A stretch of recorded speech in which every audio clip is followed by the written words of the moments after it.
Des températures records pour un mois de juin continuent de balayer l'Europe ce week-end. Météo France prévoit de lever les alertes rouges canicule dimanche soir.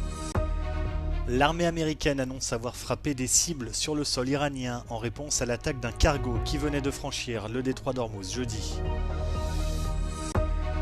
Frappe russe sur plusieurs régions ukrainiennes, Kiev a frappé une importante usine d'armement avec ses missiles de croisière Flamingo. Au Venezuela, les recherches de survivants dans les décombres se poursuivent alors que le bilan des 2 séismes ne cesse de s'alourdir.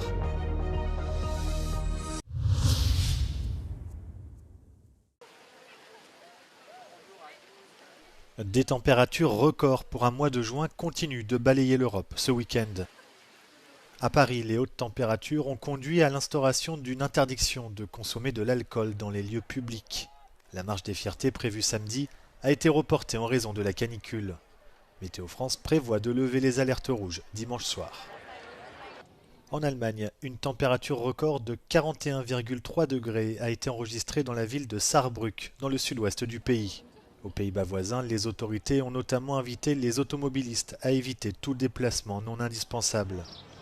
Au Royaume-Uni, près de 800 vols au départ des aéroports londoniens d'Heathrow et de Gatwick ont été retardés samedi, alors que la canicule a laissé place à des orages. Selon le service climatique Copernicus, l'Europe est le continent qui se réchauffe le plus rapidement, à un rythme 2 fois supérieur à la moyenne mondiale.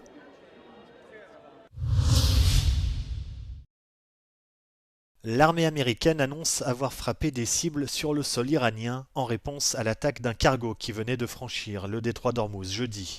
Des sites de stockage de missiles et de drones iraniens ainsi que des sites radars côtiers ont été visés. Le président américain Donald Trump accuse Téhéran de violation du cessez-le-feu conclu il y a 10 jours. Celui-ci a permis de rouvrir le détroit d'Ormuz, voie maritime cruciale pour le commerce mondial.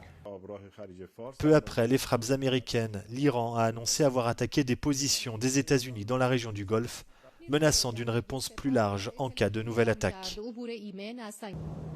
Le franchissement du détroit d'Ormuz, que Téhéran veut taxer alors que Washington s'y oppose, constitue l'un des points clés des discussions entre les deux pays, qui doivent concrétiser le protocole d'accord dans les prochaines semaines.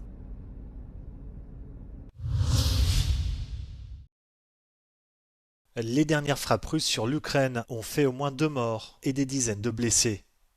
129 drones et plusieurs missiles balistiques ont notamment visé les régions de Dnipropetrovsk, Soumy, Kharkiv et Poltava. Une frappe sur Zaporijjia a partiellement détruit un immeuble résidentiel. De son côté, Kiev dit avoir utilisé des missiles de croisière Flamingo de fabrication ukrainienne pour frapper une importante usine d'armement à Volgograd. La station de pompage de pétrole russe de Ftorovo a également été visée par une attaque de drone. Les autorités russes dénombrent au moins 1 mort et une dizaine de blessés dans des frappes ukrainiennes sur la Russie et sur les territoires qu'elle occupe. Le bilan des 2 séismes qui ont frappé le Venezuela cette semaine ne cesse de s'alourdir. Il s'élève désormais à près de 1000 morts et 50 000 disparus.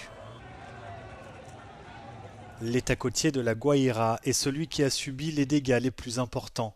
Des rangées d'immeubles d'habitation de plusieurs étages y ont été complètement rasées, piégeant des centaines de familles sous les décombres. Parmi les victimes, plusieurs ressortissants étrangers, 15 Portugais, 7 Chinois, 5 Espagnols et 2 Brésiliens. Plus de 200 citoyens espagnols et portugais sont toujours portés disparus. Cette tragédie met en difficulté la présidente du pays par intérim, Delcy Rodriguez, qui a pris ses fonctions il y a 6 mois, à la suite de l'enlèvement par les États-Unis de Nicolás Maduro. Au cours d'une brève visite dans un quartier dévasté de Caracas, Delcy Rodriguez a été accueillie par des huées. La population reproche au gouvernement un manque de réactivité et d'efficacité.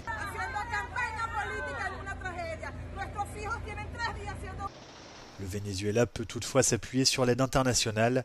Des équipes spécialisées de recherche et de sauvetage provenant de 17 pays différents ont été envoyées en renfort.